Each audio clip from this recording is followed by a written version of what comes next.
Welcome back. तो आबिद साहब, films की बात की, आपकी कार्टूनिंग की बात की, आपको आज के युग में जो कॉमिक्स हैं, इंडियन कॉमिक्स का फादर कहा जाता है कि आप उसके जनक हैं। जी तो ये कॉमिक्स का जो है ये भी एक अलग विधा है। जी तो इसमें आपने बड़े तारीखी किरदार बनाए, इंस्पेक्टर आज़ाद, इंस्पेक्टर विक्रम, बहादुर। जी और कहीं मैंने पढ़ा था कि शाहरुख खान भी इसके बहुत बड़े फ़ैन थे इन कॉमिक्स के। तो इसके बारे में ज़रा कुछ दर्शकों को बताइए। जब भारत आज़ाद हुआ था और एक भावना फैली हुई थी कि भाई हम कुछ भारतीय लाए, क्योंकि कॉमिक्स के फील्ड में जितने भी कॉमिक्स थे वो सारे विदेशी थे। जैसे फैंटम, टार्जन, मैंड्रिक द मैजिशियन, ये सारे विदेश से हम इंपोर्ट कर रहे थे और यही हम परोस रहे थे पाठकों को। तो मेरे पास कुछ लोग आए टाइम्स ग्रुप से और मुझसे कहा कि आप क्या कुछ भारतीय दे सकते हैं कॉमिक्स के अंदर, जिसमें सबसे पहले डॉक्टर धर्मवीर भारती आए थे। तो वो उनके लिए मैंने डब्बू जी की स्ट्रिप्स बनाना शुरू किया था। उसके बाद में ये कॉमिक्स के लिए भी ये लोग आए, वो कह रहे थे कि हम तंग आ चुके हैं ये फैंटम और टार्जन पढ़ पढ़ के, और बच्चे भी तंग आ चुके हैं। तो इसका कोई पर्याय होना चाहिए, कोई नया भारतीय कैरेक्टर हो। तो सबसे पहला कैरेक्टर जो किरदार मैंने क्रिएट किया था उसका नाम था बहादुर, और ये इतना लोकप्रिय हुआ कि आज तक लोग उसे याद कर रहे हैं। आबिद, मुझे याद है कि आज से लगभग 30 साल पहले आप दिल्ली में एक नुमाइश लेके आए थे और उस नुमाइश में आपने मिनिएचर्स पे एक्सपेरिमेंट किया था और उसका थीम सूफ़ीज़म था।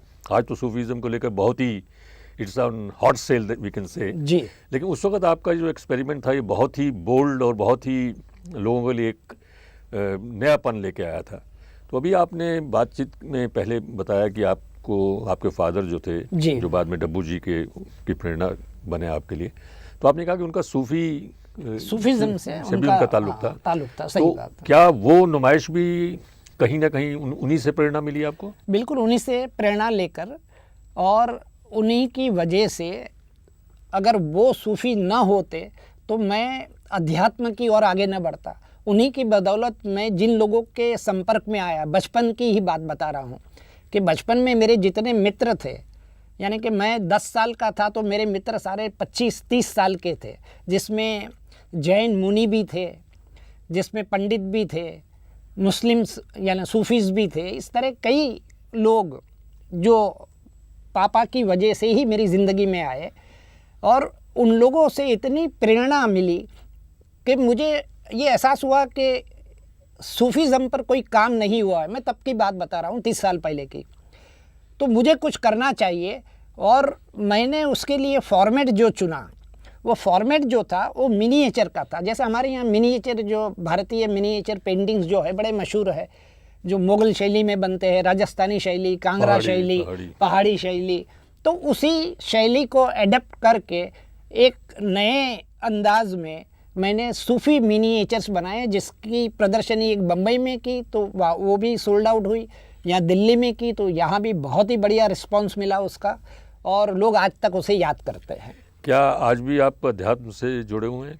जी हाँ, मैं विपश्यना से जुड़ा हुआ हूँ, और जब भी मौका मिलता है 10 दिन के लिए विपश्यना की शिविर में चला जाता हूँ। अभी हम लोगों ने आपकी पेंटिंग्स की बात की, कॉमिक्स की बात की, आपके कार्टून्स की बात की, लेकिन आपने लगभग 70 से ज़्यादा किताबें लिखी, और जिसमें से कुछ किताबें तो आपकी बहुचर्चित रहीं, जिनके विभिन्न भाषाओं में अनुवाद भी हुए, अंग्रेज़ी में भी उनके अनुवाद हुए, एक तो विदेशी भाषाओं में भी हुए। मुझे याद है कि आपने काली किताब, एक किताब लिखी थी जो इम्प्रिंट में भी छपी थी, और उस किताब के छपते ही एक हंगामा हो गया जी। तो ये काली किताब का क्या इसके पीछे था, और काली किताब ही आपने उसको क्यों नाम रखा उसका?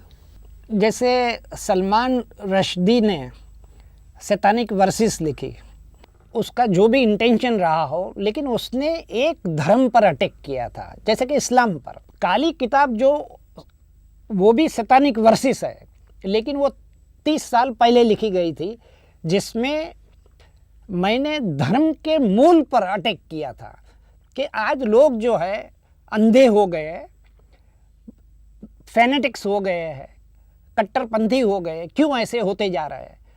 ये लोग, उन लोगों को धर्म का ज्ञान देने के लिए, उनको ये एहसास कराने के लिए ये काली किताब का कॉन्सेप्ट मैंने क्रिएट किया। और अब वक्त है छोटे से ब्रेक का। ब्रेक के बाद यह चर्चा जारी रहेगी।